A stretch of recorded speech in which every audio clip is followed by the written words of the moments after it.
నాన్న సారీ, నిన్ను అపార్థం చేసుకున్నాను. Really sorry sorry sorry.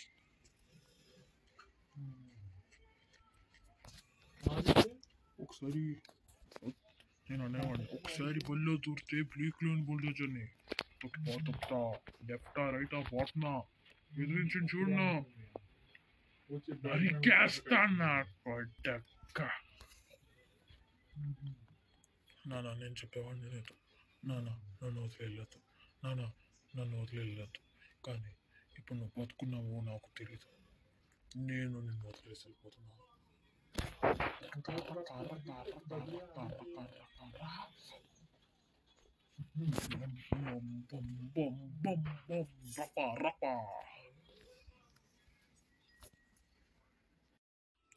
నా కొడుకు పేరు పుష్పరాజ్ పెట్టుకున్న, ఇది వాడికి ఇస్తే వాడు చాలా సంతోషం పడతారు. వాడు సంతోషం పడిన కన్నా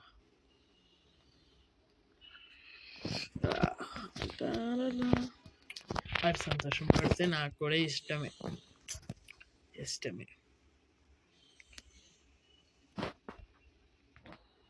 ఏంటి ఇన్ని టైమ్స్ సంజయ్ కాల్ చేస్తున్నాడు, ఏమైందంట?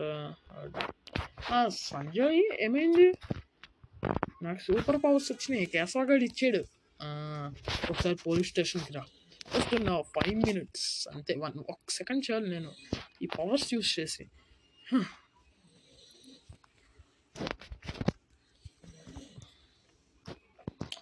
ఏంటి సంజయ్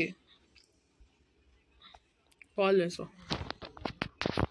డిఎస్పీ గారు కాల్, నీ ఫోన్ నెంబర్ ఇచ్చి. సార్ డిఎస్పీ సార్, ఏంటి సార్?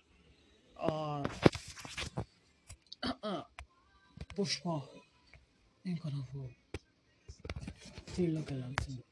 మీ కొడుకు డిఎస్పీ బన్వర్ సింగ్ షెకావత్ కొడుకుని చంపేశాడు. నేను కూడా చంపేశాను వాడు, కానీ వాడు ప్రాణం తీసుకున్నాడు.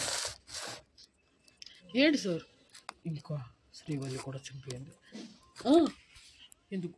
ఎందుకు సార్ చంపేస్తాం మిమ్మల్ని? చెప్పండి. నువ్వు ఆ పోలీస్ స్టేషన్ ముందు ఒక బ్లూది ఉందా, అది బన్వర్ సింగ్ షెకావత్ కట్టించాడు. సార్ ఇక్కడ ఒక ట్విస్ట్ ఉంది సార్, ఇక్కడ బన్వర్ సింగ్ కూడా బతికే ఉన్నాడు. ఆ రోజు నా కొడుకే చంపాడని బన్వర్ సింగ్ చెప్పాడు. అప్పుడు ఒక చిన్న అంతే ఫ్రాక్చర్ సైంటిస్ట్ చేశాను నేను. నా దగ్గర ఉంటే ఆడు కూలి పనిగా అయిపోతాడు. నా కొడుకు శవం ఎక్కడ దాచిపెట్టారు సార్?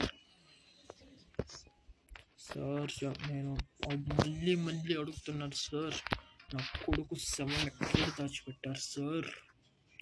అదే కదా అసలైన ట్విస్ట్. ఇప్పుడు నేను మాట్లాడేది బన్వర్ సింగ్ షెకావత్, బన్వర్ సింగ్ షెకావత్ సార్. ఇది మీ అప్పు కాదు సార్. అరే షెకావత్ నా కొడుకుని చంపింది నువ్వే అని తెలుసులేరా. వాడితో కావాలని ఆత్మహత్య చేయించు నువ్వు. నీ ఇలాంటి మూర్ఖుని నేను చంపేస్తాను, నిన్ను చంపేస్తాను రే. నా కొడక గుర్తు పెట్టుకో, ఊప్సా కోతకో ఇస్తా. ఒకసారి బల్లో దూరితే బ్లేక్లను బుల్డోజర్ని తొక్క బాధప్తా, లెఫ్టా రైటా బొట్టమా ఎదురిచ్చి చూడను.